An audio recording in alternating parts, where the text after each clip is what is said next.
Homer's Night Out was first broadcasted on March 25th, 1990, written by Jon Vitti and directed by Rich Moore. In it, Bart purchases a mini spy camera and manages to take a picture of Homer dancing with a stripper named Princess Cashmere at a co-worker's strip club party. He gives copies of the picture to his friends, and eventually the picture starts to circulate around town until eventually Marge sees it. She kicks Homer out of the house, but the next day explains that she's not upset about him dancing, but rather than that Bart saw it. She demands that he takes Bart and goes to apologize to Princess Cashmere. Homer agrees and says that he needs to start respecting women. Now, the one thing that gets me right off the bat about this episode is that Marge is getting mad at Homer for a picture of him dancing with a stripper, which was a one-time thing.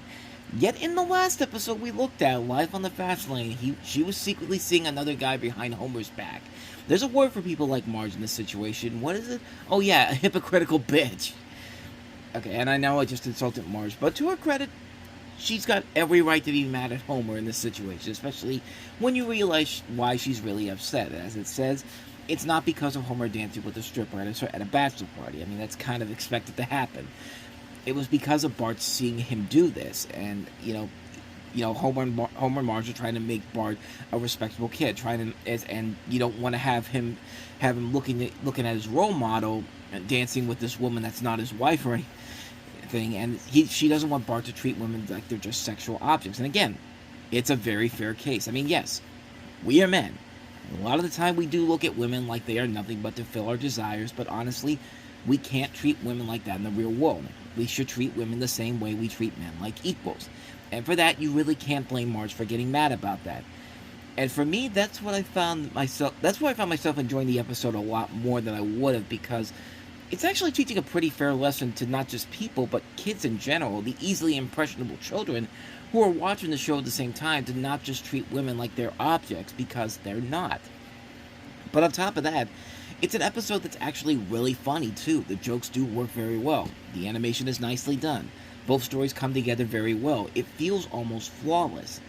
It's a really good, strong episode that took me by surprise. It was one of those episodes that I hadn't seen in a decade, and for the longest time until I rewatched it again, I didn't really like it all that much. But as time went on, and the fact that I've grown since the last time I saw it, I really have come to the realization that this episode was doing a whole lot more than I was letting on beforehand. I was pleasantly surprised by it, because there is a purpose for the situations going on here. You can actually see the early signs of why Homer and Marge work together so well as a couple, because, yeah, they seem like the perfect couple on foot, but they have a ton of flaws to them. And I mean, especially with the last episode, they have a ton of flaws to them, but in the end, they just go together like peanut butter and jelly, and it's just impossible to see them not be together in the end. And we'll see that later on down the road with further episodes to come.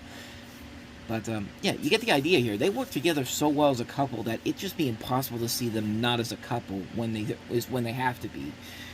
It's an episode that works because not only do the two stories work together, the comedy and the innovation also are very good. The purpose of what the episode is trying to say to you is a really good lesson to use in real life. You should not look at women just as objects. You should treat them with the same respect we give to other genders, to our own genders, I should say. Naturally, things have definitely changed in the decades since this has aired, and we've definitely shown that we know better when it comes to treating women, to the point where, I mean, this year we could possibly have a female president down the line if it works out the way most people think it will. But then again, we had that in 2016, and yeah, take a look at what happened there. But that's not what we're talking about here. So yeah, the bottom line is that the episode's message is: treat women the same way you treat men. We should all be treating women the same way we treat men, like equals.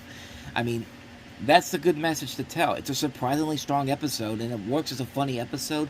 But not only that, it's a pretty informative episode. It's definitely maybe not one of the show's stronger episodes, but definitely a surprising one indeed. If you watched it before and you didn't like it at first, definitely give it a shot again. It's definitely something that, if you watch it again, you could definitely find a lot more to admire about it nowadays. I've something to say to all the sons out there, to all the boys, to all the men, to all of us. It's about women, and how they are not mere objects with curves that make us crazy. No, they are our wives. They are our daughters, our sisters, our grandmas, our aunts, our nieces and nephews. Well, not our nephews. They are our mothers. And you know something, folks? As ridiculous as this sounds, I would rather feel the sweet breath of my beautiful wife on the back of my neck as I sleep then stuff dollar bills into some stranger's G-string. Am I wrong? Or am I right?